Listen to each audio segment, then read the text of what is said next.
Ceci est un livre audio autogénéré par Google. Questions contemporaines. Questions contemporaines. Collection dirigée par Jean-Paul Chagnolot, Bruno Péquignot et Xavier Richet. Chômage, exclusion, globalisation. Jamais les questions contemporaines n'ont été aussi nombreuses et aussi complexes à appréhender. Le pari de la collection Questions contemporaines est d'offrir un espace de réflexion et de débat à tous ceux, chercheurs, militants ou praticiens, qui osent penser autrement, exprimer des idées neuves et ouvrir de nouvelles pistes à la réflexion collective. Dernière parution. Manuel Dietkin, Pierre-André Taguieff, L'antiracisme en débat 2019. Roland Hureau, Les Gilets jaunes ont raison, et bien plus qu'ils croient 2019. Robert Bibot, Kider Mesloub, Autopsie du mouvement des Gilets jaunes 2019.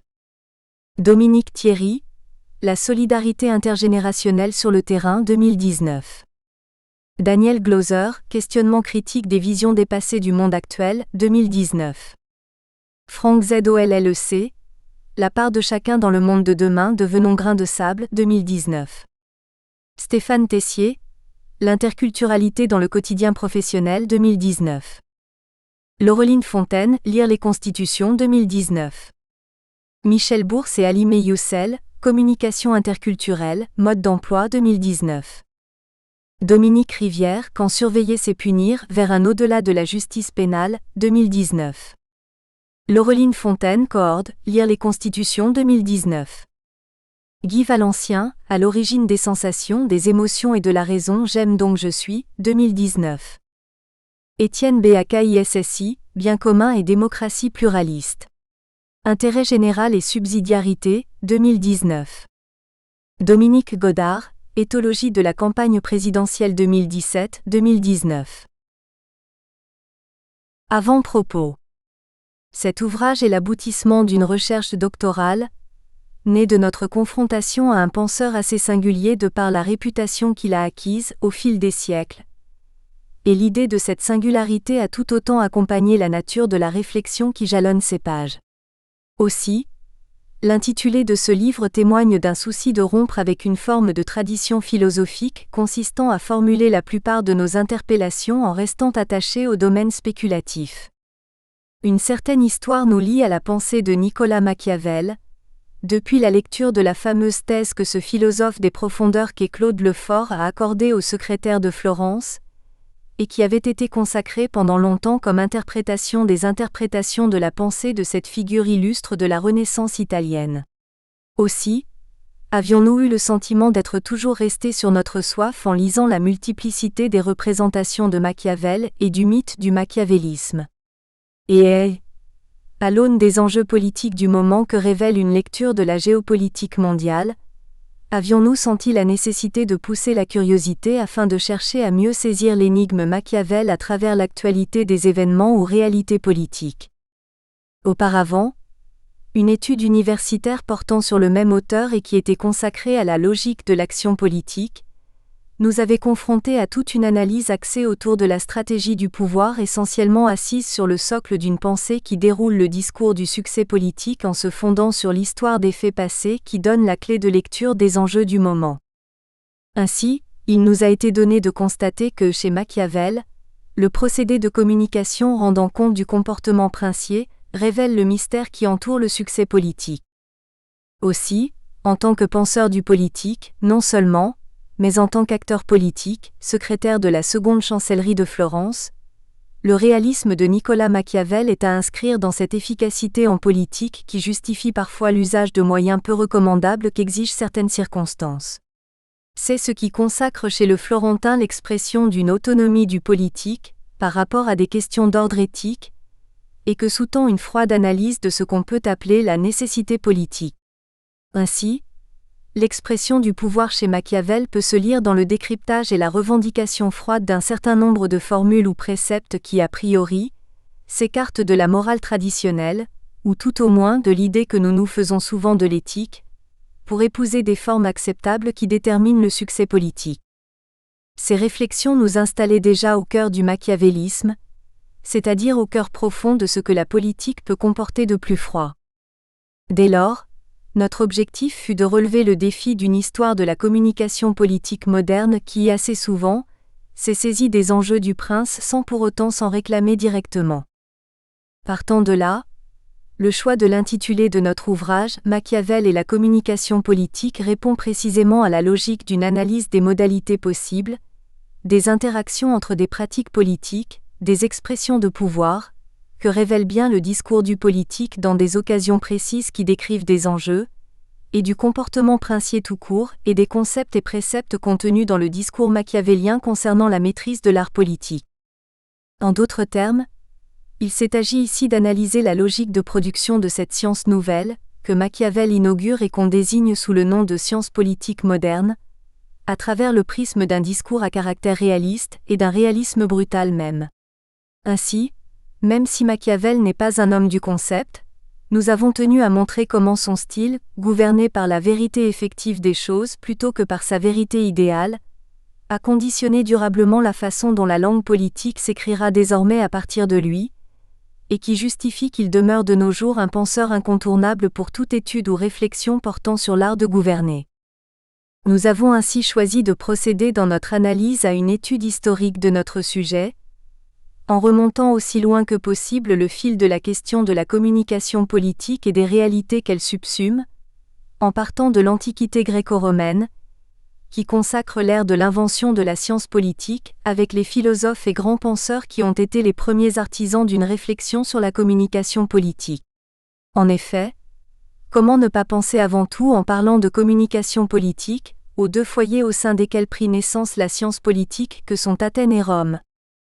Comment ne pas partir de la Grèce qui déjà dans les textes homériques révèle un goût prononcé pour la parole, et qui se manifestait dans l'organisation de concours d'éloquence dans les villes?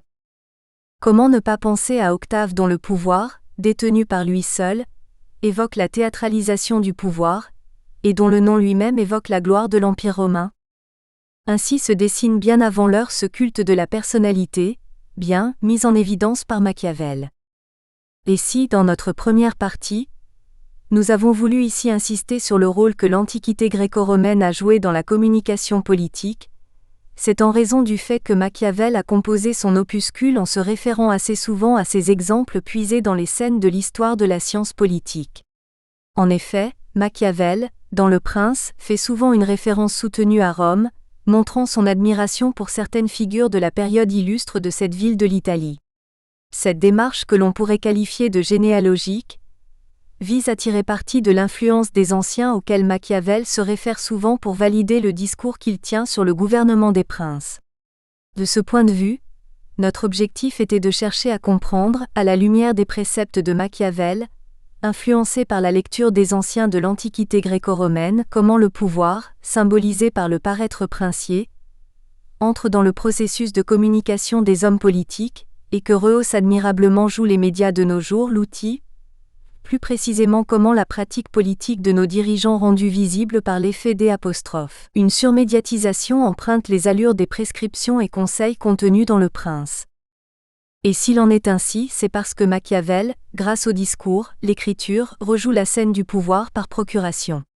En effet, le comportement langagier de Machiavel vis-à-vis de l'histoire rend compte dans son texte de l'étonnante lucidité que décrit le rapport entre action et parler, mieux, de l'intégration manifeste de l'action dans le parler. Et cet état de fait annonce déjà, et avant son heure, cette étude nommée Analyse du discours, dont des philosophes à l'instar d'Austin et Searle seront les promoteurs.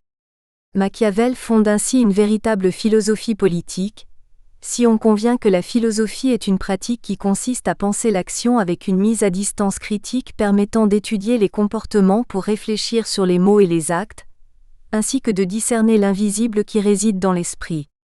Et c'est cela, cette démarche positive qui inscrit le secrétaire florentin dans une actualité politique, et qui nous oblige à considérer l'auteur du Prince comme le premier expert en communication politique, selon Dominique Régnier. En effet, l'analyse de la stratégie que divulgue la communication politique n'est pas sans interpeller de nos jours la question de la réalité de la pertinence de la représentation du pouvoir. Il est évident qu'en divulguant le secret du pouvoir, Machiavel fonde la maîtrise de l'expression politique à travers le concept de vertu, qui rend compte du talent de l'homme politique lui permettant de contrôler constamment son image. Parce qu'il est un personnage public, le prince doit être sans cesse en vue, et c'est ce qui de nos jours consacre une politique de l'image dans nos démocraties médiatiques où on fait de plus en plus appel aux experts en communication politique ou conseillers en communication, afin de travailler le paraître des hommes politiques. Et justement, nous montrons dans la dernière partie de ce travail comme les médias ont fortement accentué l'effet que décrivent les hommes politiques pour les électeurs, car ils ont travaillé à rendre manifeste la persuasion qui s'opère dans les discours des hommes politiques, façonnant au passage le paraître princier en présentant au public spectateur l'illusion de la transparence. Et de ce point de vue, les médias se sont constitués en complices de nos princes, même si sans le soupçonner parfois. En effet, en portant les politiques au devant de la scène, dans toute leur apparence, ils ont participé à la réussite de la rouerie politique et ceci, jusqu'à s'exposer eux-mêmes à cette logique de domination du pouvoir. Et c'est ainsi qu'ils constituent parfois un pur instrument de propagande pour les hommes politiques qui peuvent les manipuler, sans pour autant que ces médias, à l'instar de la télévision par exemple, ne débusquent le piège de la séduction. Et c'est ce qui explique que la plupart des hommes politiques s'assurent de la fidélité des médias, en s'octroyant leur propre maison de presse. Ce qui laisse voir qu'en définitive triompher du prince reste une entreprise assez difficile. Même si la transparence est requise dans l'expression du pouvoir, il n'en demeure pas moins que les moyens de contournement par les hommes politiques sont toujours là, à l'instar du storytelling, cette stratégie de communication consistant à raconter des histoires et à fabriquer des esprits et dont certains princes usent de nos jours pour orienter le regard du public vers ce que Christine Ayon appelle l'envers du pouvoir, et qui échappe au contrôle froid des caméras. Et c'est peut-être ce qui donne encore aux analyses politiques de l'auteur du Prince toute son actualité. Introduction générale. Penser la communication politique moderne à partir de l'approche machiavélienne de la maîtrise des apparences, indispensable à la bonne politique du prince, revient à accorder au secrétaire florentin une place centrale dans les dispositifs de persuasion qui fondent la puissance de l'autorité. Si le machiavélisme, comme théorie politique, résiste toujours à l'usure du temps, secouant l'intelligence de nos princes par rapport à l'efficacité pratique du pouvoir, c'est que, incontestablement, les techniques mises en œuvre dans le prince, les discoursies, l'art de la guerre, s'avèrent aujourd'hui presque aussi efficaces qu'il y a 500 ans. Mais que nous enseigne Machiavel, pour que son image demeure aussi vivace dans l'esprit de nos hommes politiques? En se proposant d'écrire un bréviaire sur la question qui touche principalement le pouvoir et ses modalités d'acquisition et de conservation, Machiavel adopte une position tout à fait nouvelle dans l'histoire de la philosophie politique, en posant pour la première fois le problème du pouvoir et de ses attributs sur le terrain de la réalité, et non sur le principe d'un devoir-être.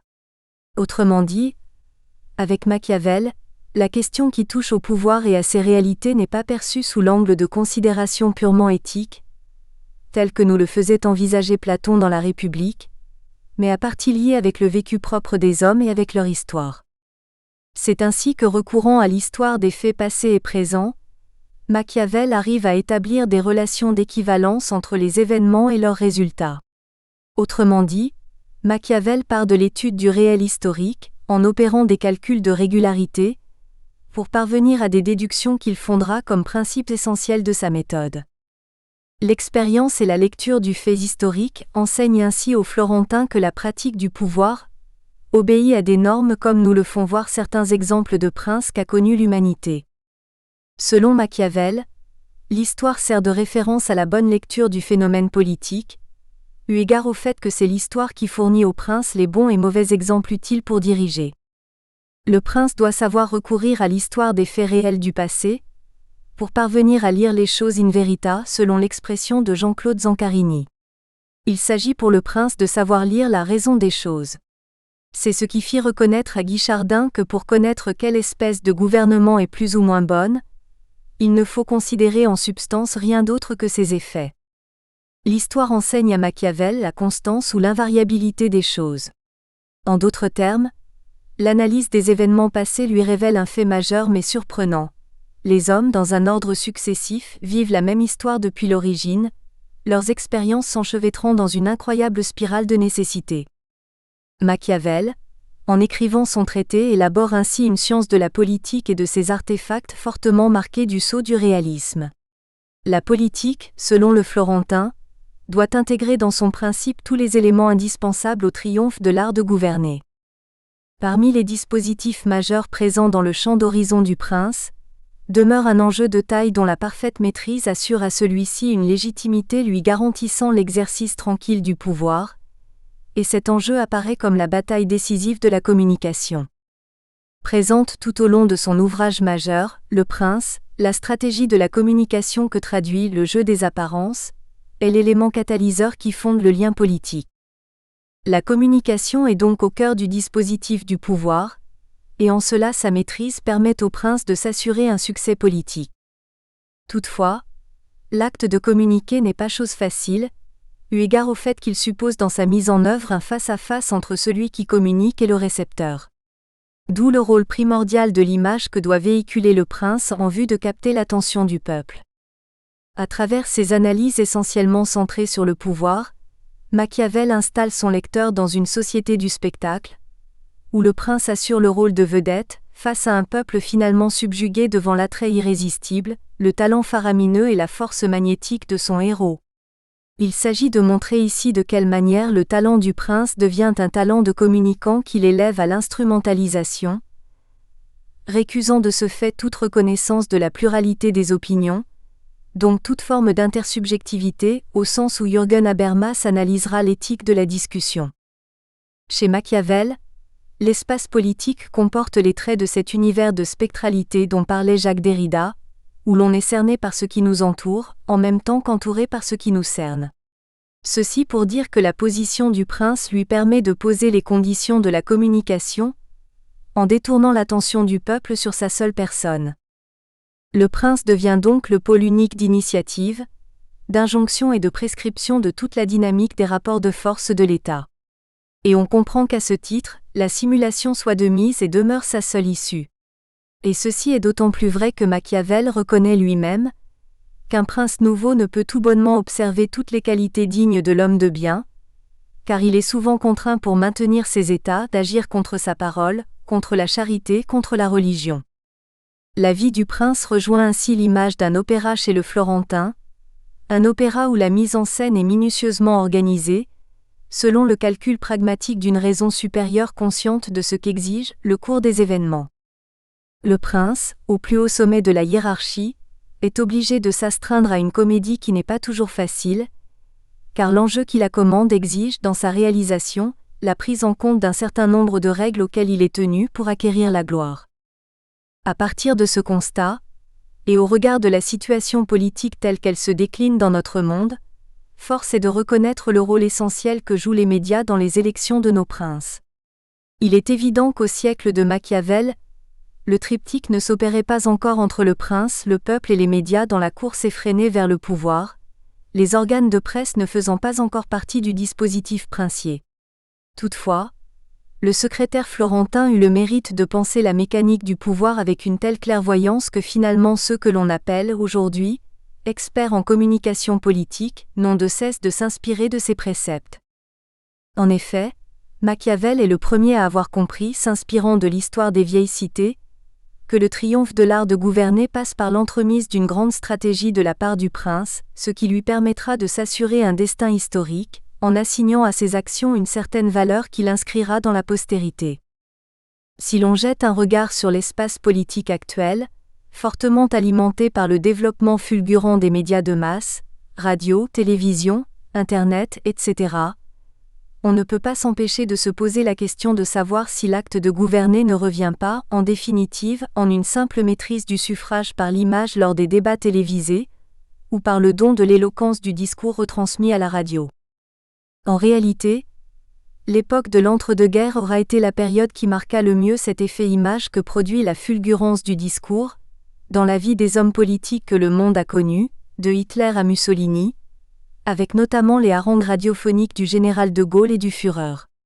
À cet égard, le recours probable au prince de Machiavel a été peut-être d'une grande efficacité pour ces politiques qui, on le voit bien, assimilent presque le dirigeant, le Führer ou le Duce à l'État, prenant dans la conduite les airs et le comportement d'un surhumain, caractéristique fort assimilable à ceux qui s'incarnent à travers le personnage de Napoléon glorifié par Nietzsche, de la sorte. Napoléon, homme rare et tardif si jamais il en fut, est par lui le problème incarné de l'idéal noble par excellence.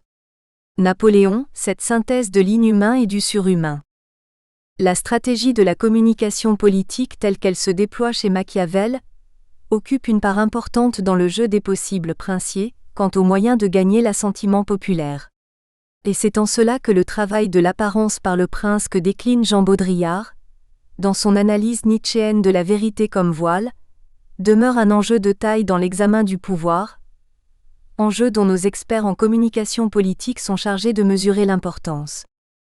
Séduire le jugement public, au risque de paraître ce que l'on n'est pas au fond, telle est la grande leçon que le prince doit assimiler pour s'attirer la faveur du peuple. Pour cela, aucun détail ne doit être négligé.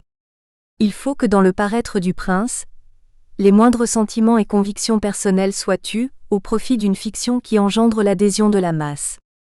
Le prince, pour mieux asseoir sa souveraineté, doit savoir user d'un talent singulier, séduisant un public mineur, trop emporté par l'effet d'un paraître qui ne traduit aucune vérité. Et c'est en cela que le débat sur la communication politique est important. Il s'agit de se demander comment le peuple, au moment où se joue son propre destin, se laisse aussi facilement séduire par la manière d'apparaître du prince. Il faudrait bien évidemment que le prince lui-même sache commander aux événements, pour être aussi fidèlement obéi sans commander. Ainsi, la question qui touche à notre problématique interpelle une réflexion approfondie sur les relations que le prince entretient avec le social. En effet, puisque Machiavel élabore une théorie politique détachée de tout principe normatif transcendant, il est clair que ce qui intéresse ce penseur de l'État c'est moins un idéal de république fondé sur un présupposé métaphysique radical, comme c'est le cas chez Rousseau, qu'une conception du pouvoir s'articulant essentiellement autour du nœud relationnel que forme le tissu social.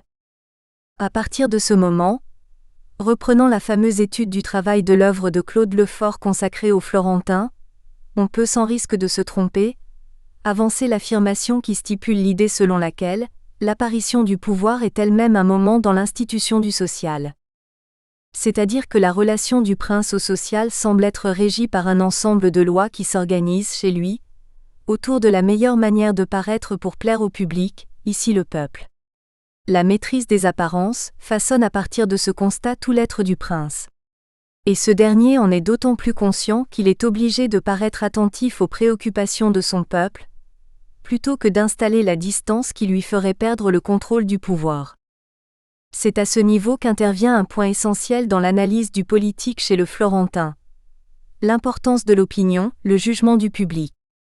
Machiavel, tout au long de ses analyses, revient sur cet aspect fondamental qui, finalement, justifie et guide toute sa théorie. Si, comme nous l'avons déjà évoqué, le Florentin se dégage de toute théorie classique pour fonder sa propre conception du pouvoir, c'est qu'après analyse, il s'est rendu compte que le lien politique découle du vivre ensemble, du peuple. Le prince est donc tenu à l'art de la dissimulation. Et c'est sur ce registre que s'organisera la mécanique du pouvoir. Savoir duper et ne pas être dupe, voilà la clé de voûte du système machiavélien. Cette technique qui vise à s'assurer une légitimité à travers la conquête massive des voix populaires est plus que présente dans tous les systèmes politiques, de nos jours, plusieurs siècles après Machiavel. En effet, avec le développement et l'utilisation quasi abusive et manipulatrice des médias, lors de débats télévisés, les hommes politiques s'adonnent de mieux en mieux à une entreprise de séduction en vue de convaincre l'électorat. L'État prend dès lors la configuration d'une société spectacle, telle que Roger Gérard Schwarzenberg l'avait théorisé dans son ouvrage consacré au culte de la personnalité d'éminents chefs et dictateurs qui, pour certains, se considéraient presque comme des conducteurs d'âme menant un troupeau. L'expression est prise ici dans une perspective nietzschéenne, dont ils ont la charge d'apporter le salut sur terre. Ainsi, de Hitler à Mussolini, et ce jusqu'à nos hommes politiques actuels, il n'est de préceptes essentiels observables en politique qui, parfois, ne nous rappellent l'analyse du secrétaire florentin. C'est ce qui fera dire à Raymond Aron : notre temps paraît machiavélique avant tout parce que les élites violentes qui ont accompli les révolutions du XXe siècle conçoivent spontanément la politique sur le mode machiavélique. Comme si, en définitive, Machiavel, dans ses analyses, n'avait fait presque qu'anticiper sur les désirs profonds, cachés dans l'âme de ces figures mythiques qui allaient bouleverser la quiétude de notre monde, quelques siècles après l'écriture de son traité destiné à Laurent le Magnifique.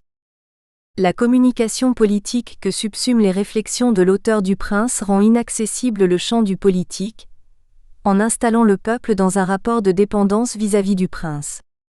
La relation prince-peuple prend ainsi la forme d'un rapport unilatéral dont seul le prince a l'initiative. Ce qui lui permet d'avoir une longueur d'avance sur ceux qu'il dirige. Cette distance où il se trouve placé par rapport à la masse, maintenant ainsi le peuple dans une position qui masque l'accès au réel, oblige le prince à calculer l'efficacité du pouvoir. C'est ainsi que le prince nous introduit dans un monde imaginaire où l'illusoire du pouvoir prend le pas sur l'être ou la vérité. C'est fort de ce constat que Claude Lefort affirme. Machiavel n'enseigne pas la vérité de la politique, il institue un rapport avec la vérité. Quant à la vérité elle-même, il est de son essence qu'elle advienne dans le hic et nunc de l'action et donc qu'elle se dérobe toujours pour une part à la représentation. C'est à ces considérations d'un pouvoir reposant sur des modalités d'exercice qui en cachent l'essence, à travers un jeu de symboles, que tente de répondre notre analyse ici, qui est la suite logique de 2 premiers travaux universitaires consacrés au même auteur. Toutefois, et il est important de le préciser, ce qui constitue un élément nouveau dans cette réflexion et qui a motivé le choix de son intitulé, c'est la nécessité dans laquelle nous nous trouvions, face aux multiples travaux menés sur l'auteur, de nous inscrire dans une voie qui romprait avec une approche purement théorique de l'œuvre de Machiavel. Il sera ainsi question dans cet ouvrage de comprendre, à la lumière des préceptes de Machiavel, influencés par la lecture des anciens de l'Antiquité gréco-romaine, comment le pouvoir, en lui-même, joue à instrumentaliser l'outil de presse, comment la pratique politique de nos dirigeants dans le domaine de la propagande emprunte souvent la démarche du Florentin. En réalité, nous vivons tellement les choses que leur sens nous échappe. Cela explique pourquoi, peut-être, nous ne nous apercevons pas d'emblée de l'étrange familiarité que le Florentin entretient avec les hommes d'État actuels, quant à la stratégie qui entoure l'acte de gouverner. Il n'est juste que dans la façon d'exercer la souveraineté qui ne dévoile parfois chez nos princes la proximité de la grande politique machiavélienne, terme cher à Claude Lefort. Et si dans cette réflexion nous insistons sur la communication, plus précisément sur le discours politique à partir de l'analyse machiavélienne du pouvoir, c'est parce que le secrétaire florentin est tout d'abord quelqu'un qui écrivit dans une cité où l'éloquence renforçait la maîtrise de la culture. C'est ainsi que Maurizio Viroli note. Machiavelli n'a que creb in una città dove l'eloquenza era vista, come a arte nobile, e un'abilità necessaria e cittadini al governo. Gli statuti dello studio fiorentino e messi dall'Università di Firenze di Chiaravano, c'è l'eloquenza era il più alto ornamento della vita politica. La stratégie de communication représente ainsi, pour nos princes, l'instrument fondamental à travers lequel s'organise toute la stratégie du pouvoir de l'État. À cet égard, l'homme politique est obligé de se lancer dans l'apprentissage de la rhétorique journalistique, en vue de maîtriser les multiples vecteurs de l'outil de presse que sont entre autres, le timbre de la voix, le rythme, la tonalité, la capacité de faire face au public, etc. Ce processus de conquête de l'outil médiatique par le politique dénote, chez eux, une ambition électoraliste qui les confinerait dans la sécurité du pouvoir, moyennant une pratique démagogique de l'activité politique parfois. Il est à ce niveau important de souligner l'influence marquante de grands esprits des siècles passés, tels Jules César, qui déjà dans sa guerre des Gaules analysait les ruses des politiques en propagande électorale. Bien avant César, l'analyse de la pensée politique, chez les anciens, était déjà postulée dans les poèmes homériques en un langage qui faisait recours à des formules, à des images qui renvoyaient à une certaine organisation du pouvoir montrant comment la cité exerçait une emprise sur les citoyens.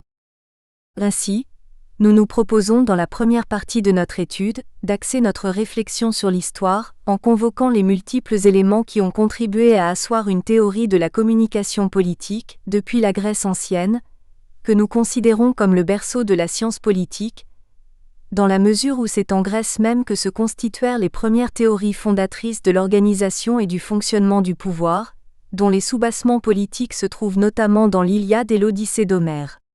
En effet, comment ne pas penser avant tout, en parlant de communication politique, à une cité qui donna à la parole une place qu'aucun autre peuple ancien ou moderne ne lui concéda plus depuis. Comment ne pas partir de la Grèce qui exhibe déjà dans les textes homériques un goût très prononcé pour la parole se manifestant dans l'organisation de concours d'éloquence dans les villes. C'est précisément cela que donnent à voir les poèmes homériques montrant qu'il n'était point assez d'être brave et fort pour être consacré héros, mais qu'en plus et surtout il fallait être éloquent. N'est-ce pas ce qui fonde la personnalité et l'exception d'Ulysse que ce don pour la parole abondante et douce, qui vient s'ajouter à la force physique du personnage. Ainsi, si Achille doit à ses exploits physiques son succès dans l'Iliade, que dire d'Ulysse qui à lui seul contient l'Odyssée tout entière, aussi bien par son talent pour la parole que par ses prouesses de guerrier. Parcourant donc l'histoire de la science politique, depuis l'Antiquité, nous ne pouvons aussi passer sous silence les théories de ces inventeurs de sagesse, à l'instar de Périclès, véritable chantre du génie grec, lequel a l'éloquence qui range à son avis et incline tout le peuple à participer à son action. Périclès qui sut si bien combiner les 4 nobles qualités requises chez tout dirigeant digne de ce nom. L'éloquence, l'intelligence, le patriotisme le plus pur et le désintéressement le plus absolu, qualités qui lui vaudront le titre que lui attribue Thucydide, de premier des Athéniens, en vertu de ses qualités d'homme d'État. L'éloquence était donc de mise dans la Grèce et la Rome de l'Antiquité, comme le fait d'ailleurs observer Rollin. Enfin l'éloquence se montrant à nous, tantôt avec un air simple et modeste, tantôt avec toute la pompe et toute la majesté d'une puissante reine, charme les esprits et entraîne les cœurs avec une douceur et une force auxquelles il n'est pas possible de résister. C'est bien ce qu'évoque dans toute sa beauté cette pensée d'Ulysse tirée du 7e chant de l'Odyssée. Calypso, belle nymphe au cœur astucieux, établit son séjour. De la terre et des cieux nul habitant jamais ne s'unit avec elle. Mais d'un dieu malfaisant la puissance cruelle me rendit seul, hélas. Son hôte infortuné, quand par les sombres flots mon navire entraîné s'engloutit sous les coups de la foudre fumante que lança Jupiter sur la mer écumante. Là tous mes compagnons trouvèrent leur tombeau. M'emparant d'un débris de mon large vaisseau, j'errais 9 jours entiers sur les gouffres de l'onde, et la 10e nuit obscurcissait le monde, lorsque grâce aux dieux je me vis transporté dans l'île de Calypso, puissante déité, m'accueillit, m'entoura de soins et de tendresse, et me promit un sort affranchi de vieillesse. Ces aspects seront ainsi convoqués, de manière plus approfondie, dans la première partie de notre étude pour une meilleure approche de la communication politique et de ses réalités, en vue de mieux repenser les enjeux de notre recherche. La question qui touche à la communication politique trouve aussi un écho favorable chez Platon dont l'ouvrage Gorgias inaugure déjà la question de la définition de l'art oratoire. Qu'est-ce que la rhétorique ?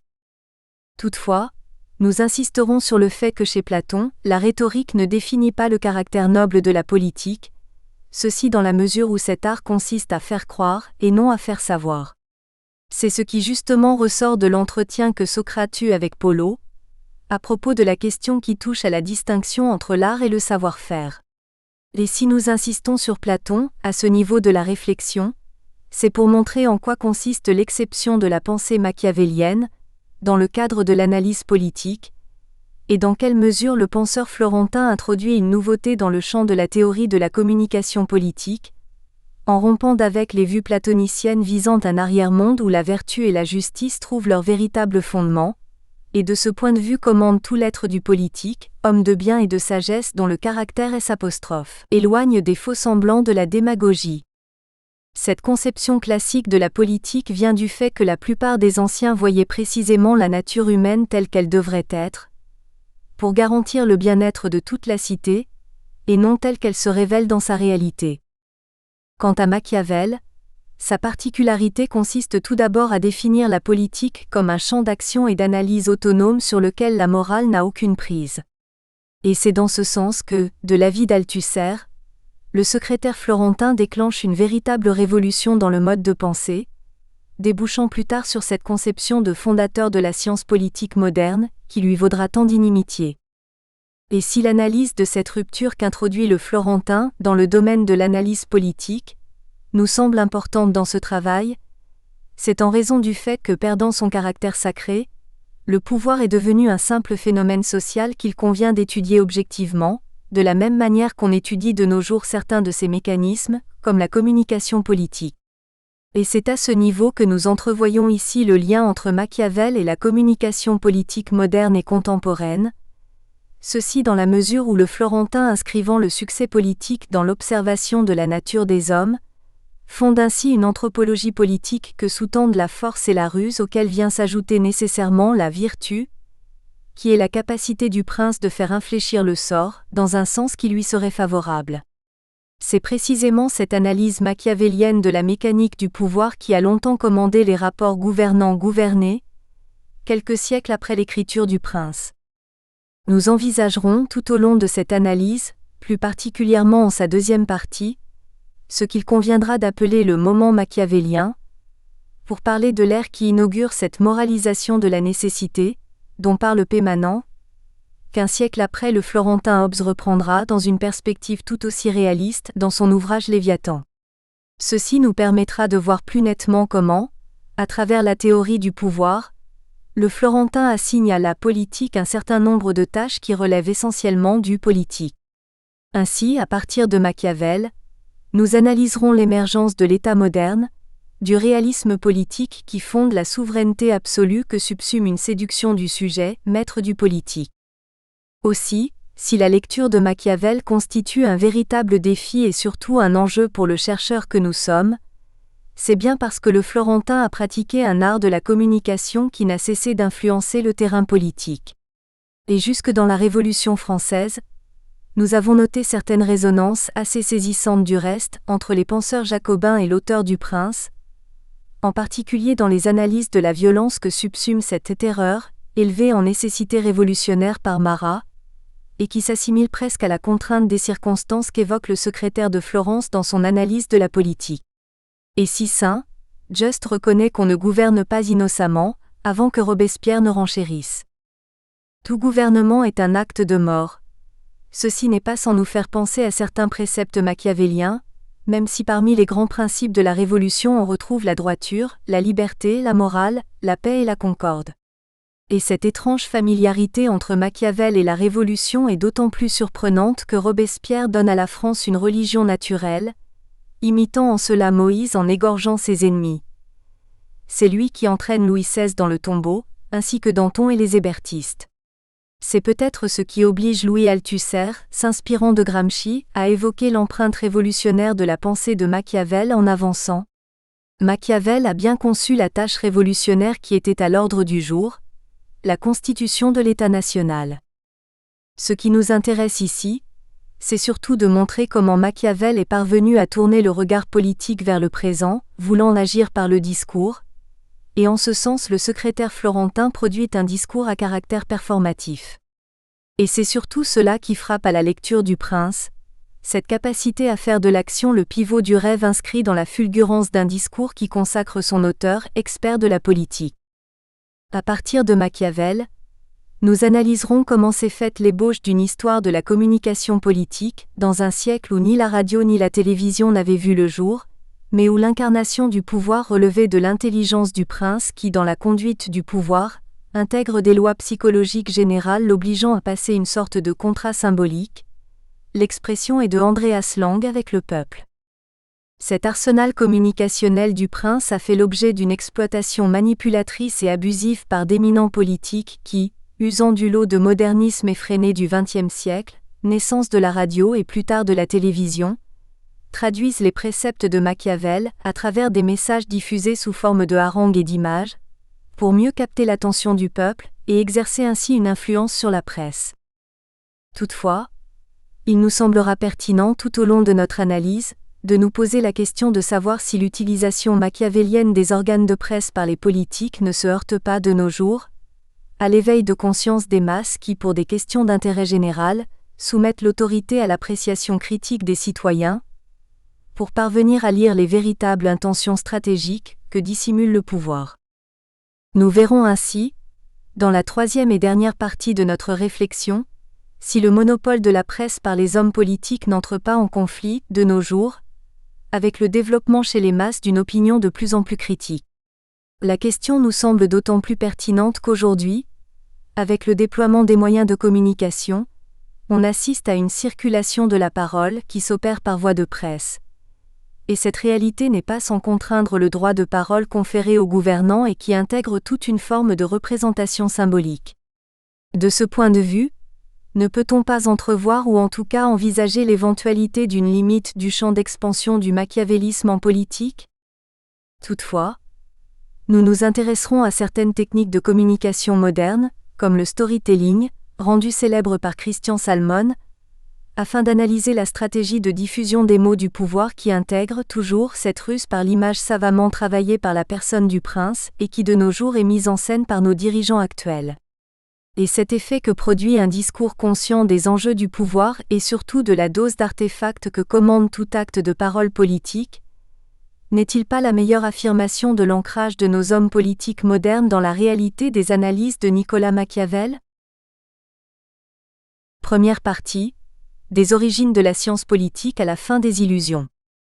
Si dans ce travail nous avons jugé nécessaire de partir des origines de la science politique, pour juger de l'influence majeure que Machiavel a exercée sur la communication politique moderne et même contemporaine, c'est en raison du fait que l'auteur du Prince et des discours sur la première décade de Tite-Live, lui-même, avoue avoir parcouru les textes des anciens de l'Antiquité.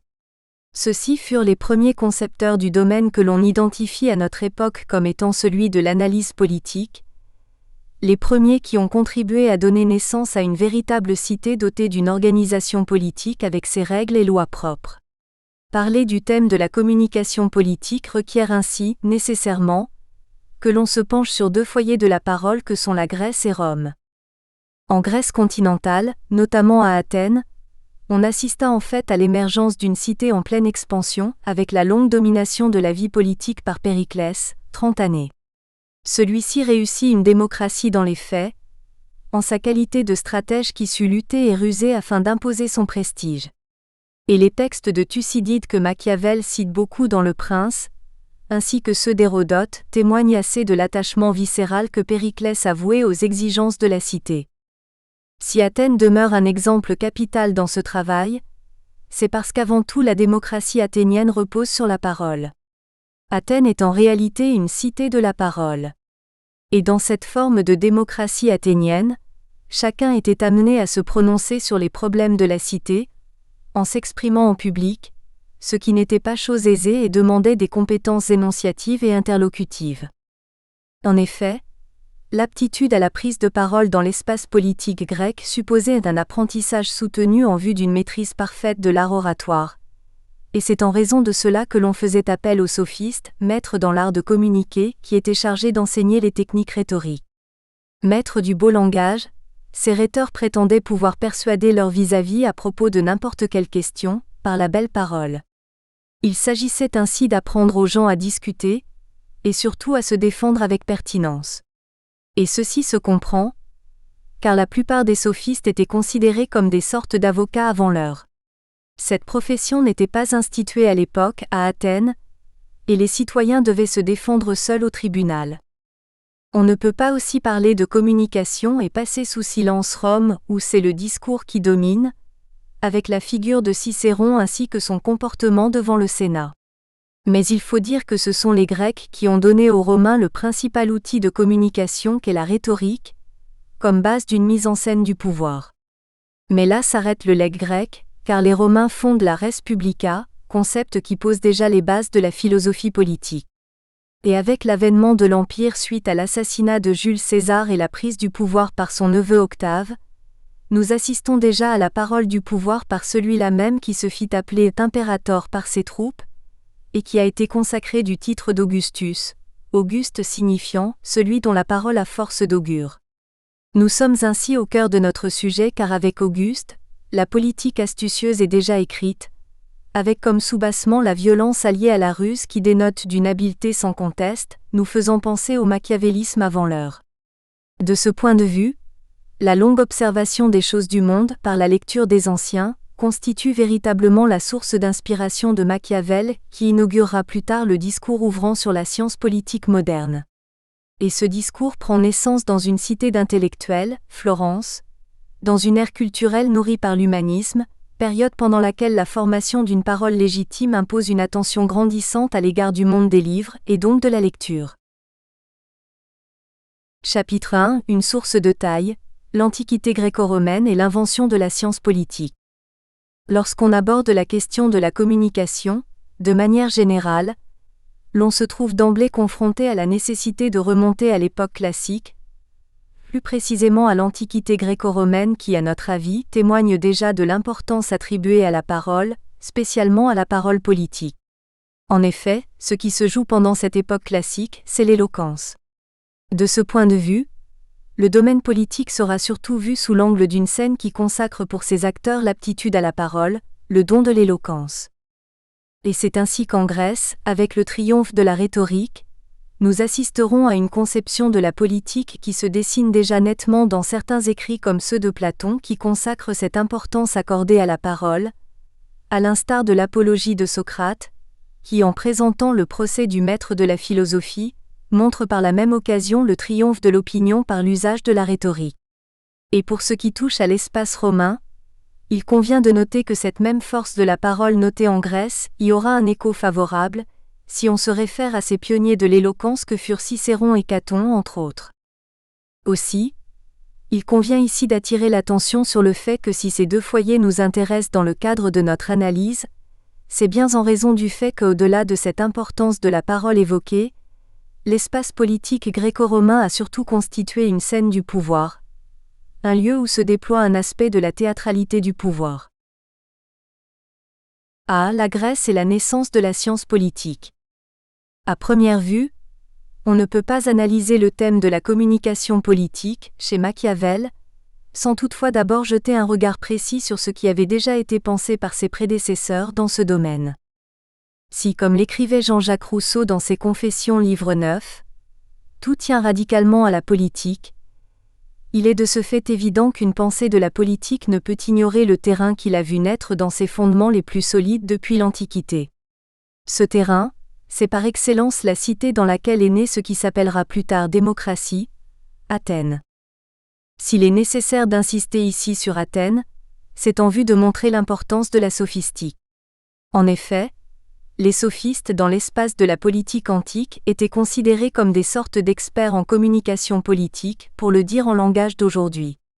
Et il est remarquable de constater que cette même verve qui les caractérisait est restée l'apanage de nos hommes politiques modernes et contemporains dont la pratique politique a été très souvent démagogique. En effet, les discours auxquels nous habituent les hommes politiques en général évoquent à bien des égards cette puissance verbale qui animait les sophistes. Ainsi, manier une thèse et son contraire en même temps, être capable d'intervenir à propos de tout, proposer des lois au besoin, être capable de retourner la situation à son avantage dans le cadre d'un débat, en transformant une situation fragile en base d'attaque, retourner les points forts de l'adversaire à son désavantage en le fragilisant et parfois en le ridiculisant, telles sont les tâches que tous les sophistes partageaient et qui sont demeurées, au fil des siècles, l'expression favorite de tout pouvoir. Les excès oratoires, la flatterie pour faire triompher leurs opinions, la persuasion, consacrent de nos jours ce besoin de plaire et de contenir les foules en haleine qui excitent tant nos dirigeants. Et si, dans l'analyse machiavélienne du pouvoir, ces aspects suscitent l'intérêt, c'est en vertu de cette violence sourde qu'on lit dans la formulation du discours politique, et qui n'est pas sans évoquer les échos du procès de Socrate mettant alors en face deux justices contradictoires, celle de Socrate fondée sur le vrai et celle des autres citoyens fondée sur les opinions. Il est clair qu'à ce niveau de la réflexion, la persuasion ne vient pas de la vérité mais plutôt de la multitude, de la foule. Et le vouloir de la multitude est par excellence ce que cible la théorie machiavélienne. Ce qui laisse à penser que la vérité ne commande pas la politique, mais plutôt l'apparence. Et c'est tout ce qui se déploie dans la communication politique du Florentin, destinée principalement à susciter l'action. La référence à la civilisation gréco-romaine donne donc la mesure de l'importance de l'apparence dans l'affirmation du succès de la politique, ceci, dans la mesure où la parole présidait à l'action. Et si l'action, la parole et le pouvoir s'épousaient parfaitement chez les Grecs, il faut insister sur le fait que c'est la parole qui fondait davantage le sens de la réalité grecque.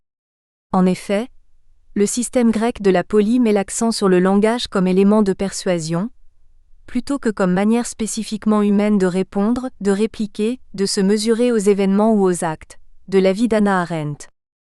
Ainsi, la démocratie athénienne avant tout était une démocratie de la parole, mais il convient aussi de mentionner que l'espace grec était un espace où le pouvoir était mis en scène à travers l'apparence travaillée du prince et qui traduit l'expression du pouvoir. Cette importance de la communication n'était pas seulement exclusive à Athènes, car les Romains ont aussi porté la communication à un degré qui sera longtemps inégalé, si l'on en juge par le rôle joué par Auguste Octave à cet effet, faisant de l'espace du pouvoir un espace que consacre la sacralité. Aussi, les Romains ont vénéré l'art oratoire de la même manière que les Grecs, et il faut dire que cet amour pour la rhétorique n'avait d'égal que le respect que ces mêmes Romains tenaient à l'endroit des rhéteurs grecs, qu'ils n'hésitèrent point à engager dans leurs écoles. La rhétorique faisait donc partie des humanités qui promouvaient la réflexion sur l'homme, ainsi que la communication écrite et orale. Avec l'avènement de la République, la communication devint vitale pour les citoyens qui devaient convaincre un corps électoral vaste, séduire un Sénat tout aussi vaste et débattre de questions capitales portant sur l'économie et la politique étrangère, ce qui laisse deviner également l'importance du paraître dans l'espace du pouvoir. L'objectif premier de la politique dans l'Antiquité grecque était de chercher les voies et moyens permettant l'établissement d'une paix durable par la dissolution des guerres intestines qui prévalaient dans la cité grecque. Et c'est cela qui fait qu'en vérité, on ne peut pas s'extraire délibérément du domaine de la politique, tel que le confirme du reste ce propos de Charles de Montalembert tenu au XIXe siècle. Vous avez beau ne pas vous occuper de politique, la politique s'occupe de vous tout de même. Nous espérons que vous avez apprécié cet aperçu. Pour continuer à écouter ce livre audio sur Google Play Livres, utilisez le lien dans la description de la vidéo.